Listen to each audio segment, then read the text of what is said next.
Thank you. Thank you, respected dignitaries. Thanks, Professor Dr. Mohan, for gracing the occasion. Your presence is always a stimulating factor for me to do better and better in this series of webinars. So this is a centenary year of insulin.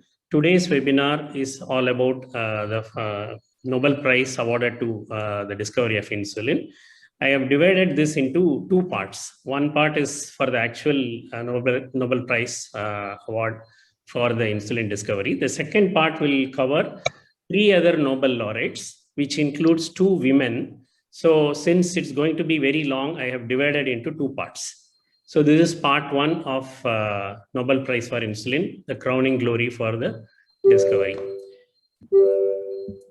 And when Banting received this telegram from the Nobel Prize Committee telling him that he's been awarded Nobel Prize for that year, 1923. The first reaction of Banting was anger. Surprisingly, he was not happy because when he read the telegram, it was mentioned that the Royal Canadian Institute has presented you together with Professor W.J.R. Macleod, the Nobel Prize of the year 1923. So he was perturbed, he was angry because he believed that Macleod played no role and best should have been the prize winner. So that is how his reaction was. And then he immediately went to University of Toronto to his room where Dr. Fitzgerald was waiting to congratulate him. Fitzgerald was secretary of Insulin Committee at that time. And as he was congratulating Banting, Banting was fuming. And Banting told Fitzgerald that he was going to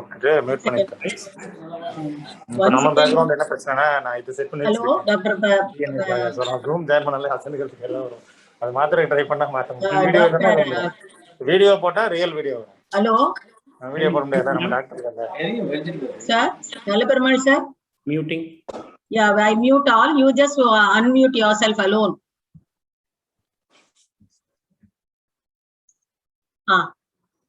You can unmute yourself, sir. Yeah. Okay. So Fitzgerald was trying to pacify Banting. At that time, an important person, an eminent person, Colonel Albert Gooderham, visited University of Toronto to congratulate Banting. He was the president of Bank of Toronto, and he was a father figure for Banting. Banting knew him already, and he is one of the prominent Canadians of the time. So when Banting told about his anger to Gooderham, Gooderham told him, wait for 24 hours before taking any decision. He told Banting that this is the first time Canada has received a Nobel Prize, and as a Canadian, he should be proud to receive it and he should not refuse it. This is how he told Banting. And then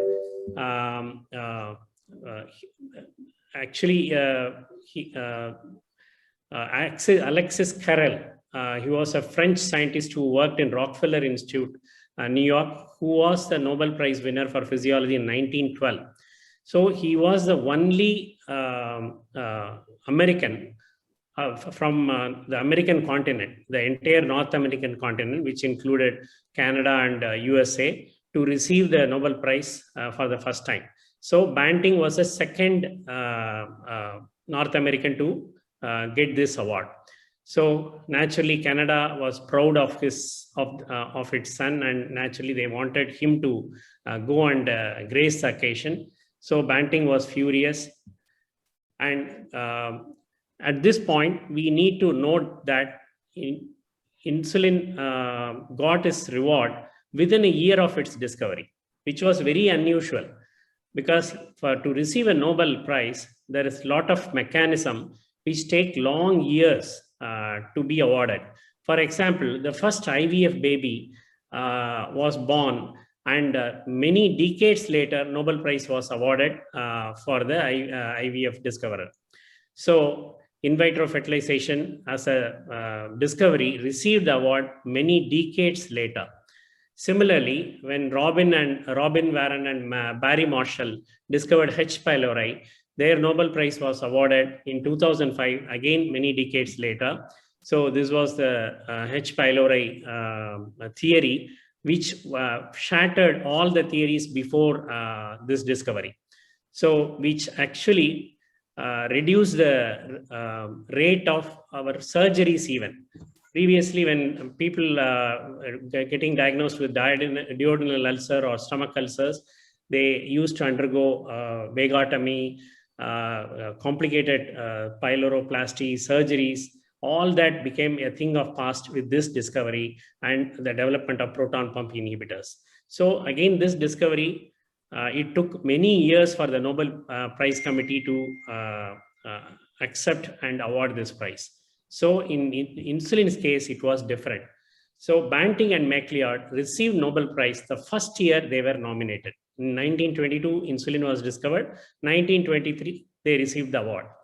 So what was the reason behind this? One was the lack of highly qualified alternate nomination due to the ongoing World War I, because World War I was going on for many years, and all scientific work got stopped because of the World War. So there were many claimers for that.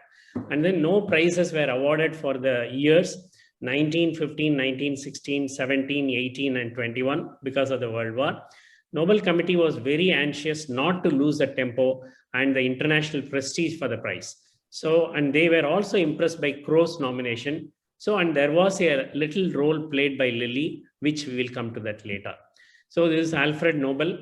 There is a legacy of Nobel. Alfred Nobel was born in a Swedish family living in Stockholm.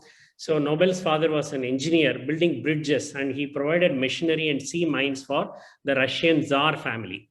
While getting trained as a chemical engineer in Paris, Nobel met Ascanio Sobrero, the inventor of nitroglycerin. Along with his father, Alfred developed nitroglycerin into a commercially and technically useful explosive. During the experiments, his younger brother, Emil Nobel, died in an explosion.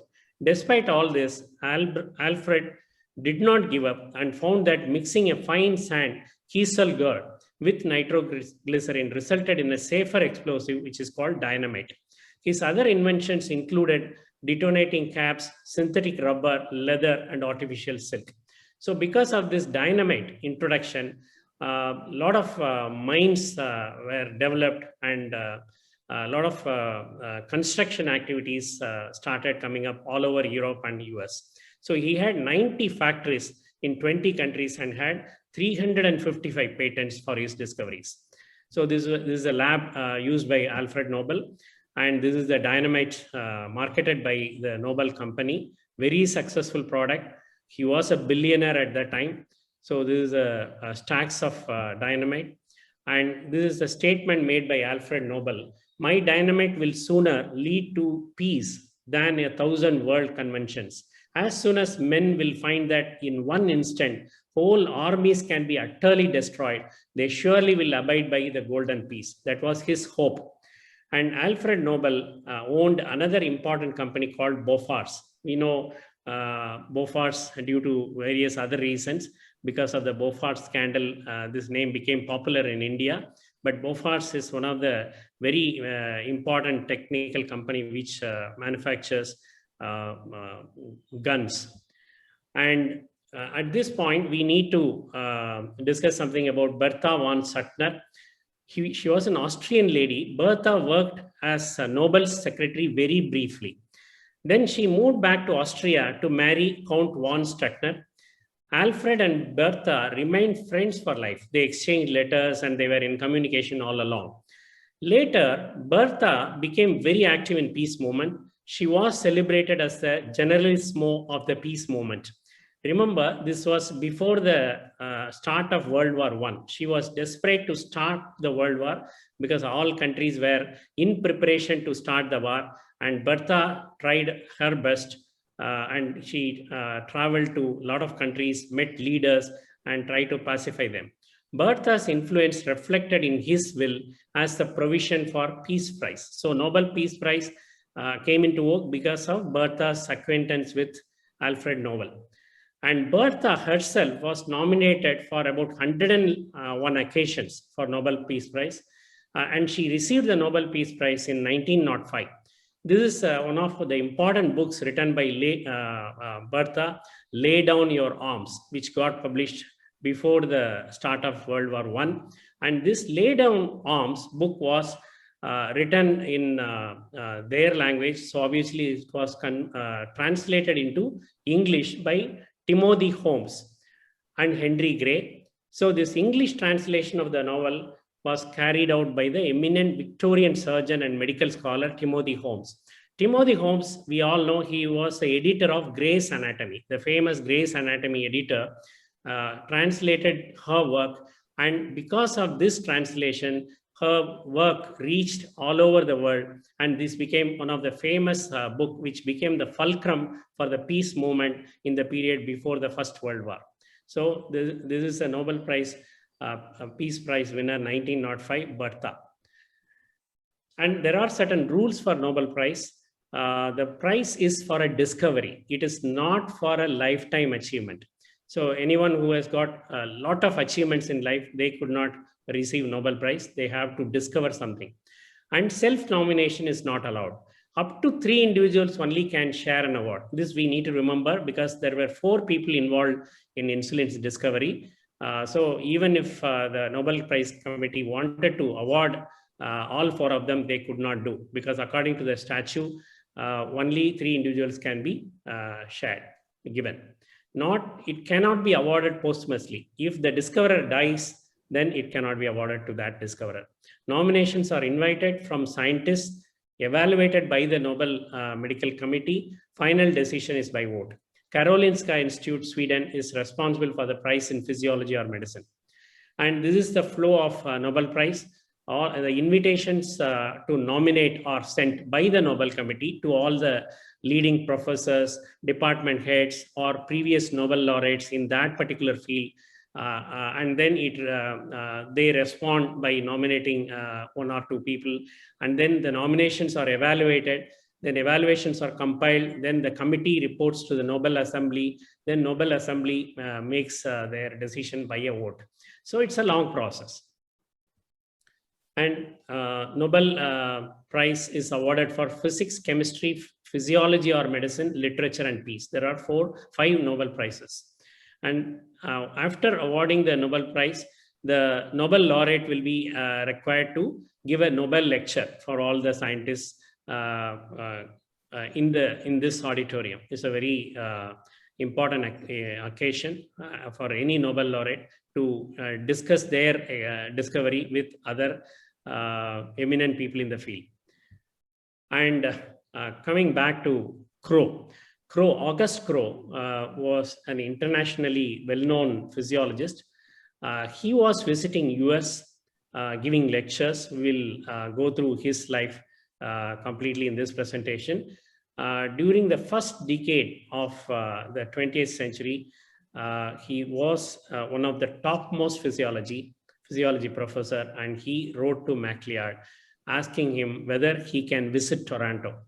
Why he wrote this letter to Macleod, why he wanted to go to Toronto, that we will see in a short while now. On 10th December 1920, Krogh was awarded the Nobel Prize for Physiology or Medicine for the discovery of capillary motor regulating mechanism. So he was the medicine Nobel Prize winner of 1920. And Krogh had an unusually inventive mind as a child. When he was 12 years old, he completely read through 2 important books. One was the Book of Discoveries. It contained 7 volumes, 4,288 pages with 2,000 and odd figures. And another book, The Forces of Nature, 3 volumes, 1,508 pages with 868 figures. So at year 12, he finished these books, and he chose to specialize in zoophysiology after listening for the first time to a lecture by a prominent human physiologist, Christian Bohr. Christian Bohr was father of Niels Bohr, the 1922 Nobel laureate in physics. So As a 12-year-old boy, once he finished the important books, all the experiments described in the hundreds of experiments described in that book was performed. Actually, he devised equipments in his home and tried to perform all the experiments by himself. So while learning to do so, he became very thorough in making mechanical and electrical equipments. So in a way, he was well versed in physics as well as mechanical engineering. And August Krogh joined Christian Bohr in his physiology lab. So in 1902, Krogh devised a tonometer with which he measured carbon dioxide content of the seawater. He published papers which discuss the role of seawater in buffering the carbon dioxide content of seawater, which is now known as greenhouse effect. We know greenhouse effect is a very important atmospheric phenomenon. And in 1904, Krogh and Bohr published a paper that carbon dioxide reduces the capacity of hemoglobin to bind oxygen. All at once, they had managed to explain how the blood transports and releases oxygen to tissues. The discovery became known as the Bohr effect, but it was entirely based on the equipment that Krogh had designed, which made it possible to measure the oxygen binding capacity of the blood. And in 1904, Bohr assigned Krogh to teach medical students. He was assigned to teach physiology for medical students. And for the first time, a female student joined the class. So she was the first female student to join medicine in Copenhagen. And he disliked the idea of admitting a female student into the university. But once she met her, he fell blindly in love with her. And both of them got married in 1905. So in 1904, she joined medicine. And while as a medical student, she married August Krogh. Marie Krogh actually was a scientist herself. Her MD thesis was about the diffusion of gases through the lungs of man. So, and she was an accomplished scientist as well as a doctor. She had practice and she was treating type 1 patients around that time. And this is the family of Krogh. They had 4 children, and they published an important paper called the 7 Little Devils. Actually, in 1904, Krogh devised a microtonometer, which made it possible to measure the gas content of blood with very great precision. On April 22nd, 1907, he demonstrated to Bohr that the passage of oxygen into blood is a passive process of diffusion. Because Bohr, till that time, had lectured to everyone that passage of oxygen into blood was an active process, whereas Krogh disproved that theory. Krogh's experiment shattered the authority of Bohr, and he never spoke to his student again for the rest of his life. In 1910, he published a series of 7 experiments that mercilessly shattered all the previously held views about gas diffusion propagated by Bohr. And this was a paper. They had 7 papers together, both Marie and Krogh. They did the experiments together to disprove Bohr's theory, the mechanism of gas exchange. And this is the bicycle ergometer. Krogh was an exercise physiologist also. So he did a lot of experiments with bicycle ergometer, analyzing the oxygen content of the breath. And Krogh was the founder of exercise physiology and sports medicine. He devised a lot of equipments which included the bicycle ergometer. And he devised a suspended bicycle ergometer. It was so accurate that it could record a loss of 1 gram of weight in 20 seconds. So accurate. And he also devised a climate chamber for continuous recording of temperature and humidity, which can be worn under a person's clothing for 24 hours. It was designed by Krogh in 1938-39, which is very similar to our continuous glucose monitoring system of today. And looking at Krogh's accomplishments, Rockefeller Foundation from US donated $3 lakh US dollars, which is a very huge amount in the 1920s, to build an institute, Rockefeller Institute in Copenhagen, which was headed by Krogh. So Marie Krogh and August Krogh were given residential quarters within that building. and they taught a lot of students. A lot of students from US came and did PhD and became professors and HODs in their universities later on. So Krogh and George D. Havesey, who was a Nobel Prize winner for physics, they used tracer technique biologically. So they used radioactive isotopes for the first time. Medical use of radioactive isotopes were introduced by these two, and they were the first discoverers that bone is a living organism. Previously, it was only thought as a just a holder of our organs, but then they discovered that bone is a living organism. It is having a lot of functions. And then Krogh introduced the use of radioisotopes in medicine.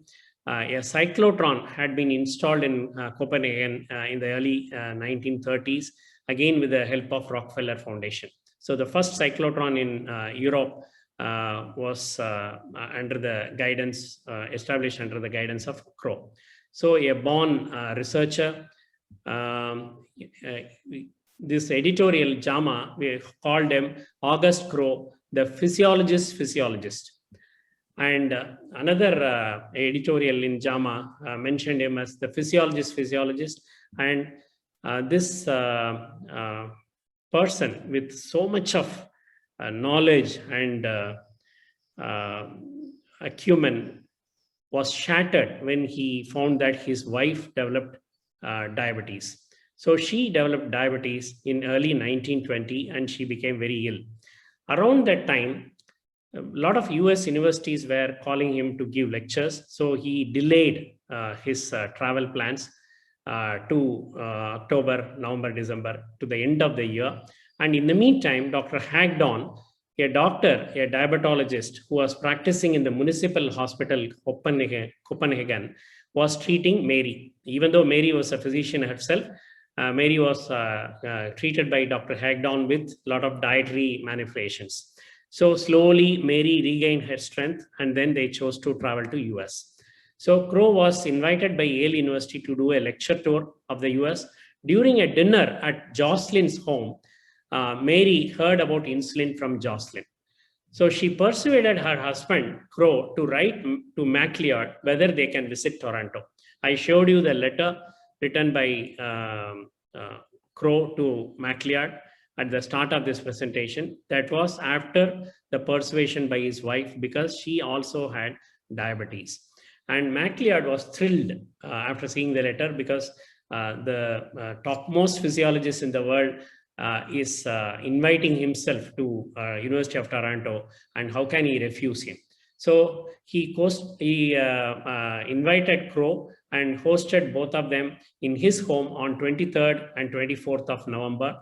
This is the University of Toronto building in 1922. And on November 22, 1922, Banting discussed his theory with J.J. Macleod and August Krogh. So they were meeting in the York Club, a famous club for eminent people in the city of Toronto. They had dinner in this York Club, all three of them, where Banting tried to impress August Krogh. So a chat over dinner was enough for Krogh to understand the importance of teamwork in insulin's discovery. Krogh politely suggested there must be some other mechanism for hypersecretion of insulin in obese diabetics than congestion. He felt perhaps it was nerve or other hormonal influence. They were obviously discussing about hyperinsulinic status of obese diabetic patients. Banting challenged Krogh to prove that such a mechanism acted on the internal secretions. Banting thought he had won a point when Krogh admitted that there was no proof. This evening's conversation left an impression on Krogh, who soon afterwards wrote the all-important nomination for the Nobel Prize. On 12th December 1922, Mary and Krogh got the license to manufacture insulin from Macleod and went to Denmark back. So first lab experiments in Denmark were conducted to confirm the efficacy of insulin on 21st December 2022. Within 9 days after reaching Copenhagen, they started the experiments. And first patient with a Denmark-produced insulin was treated on 13th March 1923. August Krogh with Hagedorn establishes the Nordic Insulin Laboratory. So Krogh soon afterwards withdrew shortly from the business and went back to his serious research. So he was very briefly associated with the Nordic Insulin Laboratory. Then he left the lab. So the capillary theory gives August the Nobel Prize. The Nobel Prize gives August the chance to save Marie because he went to US at the right point of time and visited Toronto when insulin was very much successful. So after meeting the principal investigators, Krogh wrote the nomination letters to the Nobel Prize Committee. So you can see in this, he has recommended Sir Frederick Banting as well as John James Macleod as co-nominees. And by October 1922, Best left Banting's team because Best was very busy with the insulin manufacture and other things. So Banting had a new assistant called Sadie Gaines. So she was assisting Banting until his death. So they worked together for many years, and Banting ran out of ideas after the post-discovery. So all his experiments were a failure. So he tried alternative methods of administering insulin. He diluted insulin in alcohol and gave it by mouth to a dog. The result was an intoxicated dog which staggered around and collapsed. Banting noted in his notes, dead drunk. And experiments to irritate the pancreas to prove destruction of islet cells cause diabetes. He did a lot of experiments like injection of hot water into the pancreatic blood vessels of a live dog, spraying of hot saline all over the pancreas, wrapping a rubber tube around the pancreas, leaving the ends extruding outside, which enabled irrigation of pancreas with hot saline. All that experiments failed. He hypothesized drag on the transverse mesocolon in obesity caused congestion in the pancreas, leading to degeneration of islets, which was obviously very wrong. And he felt wearing a snug abdominal belt would protect the islands. So whatever he did after discovery of insulin went in the wrong direction. And Banting published only one paper after leaving Macleod's team. This is the paper about insulin. This was the only insulin paper from Banting's team after he left the main team. So why Banting and Macleod were chosen by the Nobel Committee? In his nomination, August Krogh wrote, with the information which I personally have obtained in Toronto, one may conclude that the credit for the idea which led to the discovery undoubtedly goes to Banting. However, he would definitely not have been able to carry out the investigations, which from the start and during all the stages have been supervised by Professor Macleod. So he understood the value of Macleod's direction of the experiment. And then two evaluators were there, two members of the Nobel Committee. They evaluated all the nominations. One was John Joquist, Professor of Chemistry and Pharmacy, and the other one was Hans Christian Jacobius, Professor of Internal Medicine.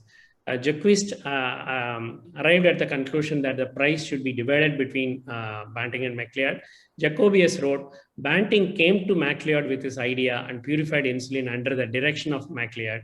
I've been told that the discovery would never have been made if Macleod had not guided him. On this basis, I am most inclined that Banting and Macleod jointly receive the Nobel Prize. So these were the nominations. Frederick Banting was nominated on 6 occasions for Nobel Prize, whereas Macleod was nominated twice. And August Krogh nominated both of them. And then came up the conference in Edinburgh in 1923, 11th International Physiological Congress, attended by all big people. You can see William Bailey's there. A lot of luminaries attended. Actually, this is a very long panoramic photograph. There was 4 sections in it. I've displayed one section here. The second section is this one, where you can see Banting on the right end and August Krogh also standing there in this picture. So all top luminaries attended, including Macleod. And in this conference, the highlight of the conference was a videographic demonstration of the effect of various agents on capillary circulation. Actually, Krogh captured videographic images of the actual circulation in various organs and the effect of various agents that caused that changes in the circulation. This video is available in that website, which I have mentioned on top of this slide. I urge every one of you to visit this website and just watch the video for yourself. It is about 10 minutes. Amazing video, 1920, 22, somebody capturing the blood flow in the capillaries in various organs. I think he was a very deserving winner of Nobel Prize. And in this same Edinburgh conference, Serge Voronoff, a famous surgeon, was also presenting. He postulated that testosterone will improve the life span of people. And he felt that eunuchs, they die prematurely because of lack of testosterone. So he thought implanting the testicular tissue in older people might prolong their life and improve the quality of life. So on 12th June 1920, Voronoff transplanted testicular tissue from a chimpanzee into a human. So slices of chimp testes were sewn into the recipient's testes. And here you can see the operating table where two chimpanzees are there and the testicles exposed. And since this became a very popular treatment among top people in Europe, he even imported chimpanzees from Africa and had huge cages built in his laboratory for chimpanzees. And Anatoly France, the 1921 literature winner, actually he underwent xenotransplantation at the age of 61 years by Voronoff. And the other luminaries who underwent xenotransplantation were Sigmund Freud and the famous poet Yeats. So Banting's brief presentation was clubbed in the same session of Voronoff. So Voronoff was a very fluid speaker, and he spoke in a thunderous voice with authority, and Banting spoke next very briefly about insulin. Members of the Nobel Committee were in attendance in this session, as well as in Macleod's keynote address, which is going to follow. And Banting's modest, unassuming manners created a very favorable impression with the members who were present in the audience. And Macleod delivered a keynote address of that entire conference, Edinburgh conference. It was a treatise on insulin research. He spoke for about 40 minutes, and he covered everything about insulin in that lecture, very authoritative lecture, where he devoted 3 paragraphs for Banting and Best, 1 for Collip in the publication of 8 pages. And remember, this Edinburgh conference was attended by members of the Nobel Committee who are going to decide about the winners of the Nobel Prize that year. And all of them came back from Edinburgh, and then the famous August 25th Canadian National Exhibition opened, where Banting was given the honor of inaugurating the exhibition, a great honor for the discoverer of insulin. And on October 25th, the first news about the insulin discovery getting recognized by the Nobel Prize Committee was published in the New York Herald. And you can see October 25th, Stockholm, the message says that Nobel Medicine Prize awarded to Doctors Banting and Macleod, Toronto discoverers of insulin for the treatment of diabetes. When the Nobel Prize Committee announced the decision, Charles Best was lecturing students in Harvard Medical School. So Dr. Jocelyn had invited Best to give lecture for his students, and Charles Best was in Boston around that time. As soon as he received the telegram, I told you that Banting was in a very angry mood. Initially, he wanted to refuse the award. Then later on, his well-wishers pacified him. But then he was steadfast in sharing the prize with Charles Best. So he gave a telegram to Dr. Jocelyn, who was hosting Best in Boston, saying that I am going to share my Nobel Prize with Best. You kindly inform him. Tell him that my intention of sharing the Nobel Prize with him. So this was the telegram sent by Banting to Jocelyn. And then Jocelyn gave him a telegram back saying that your splendid telegram came in the nick of the time and made a wonderful climax to Best's talk.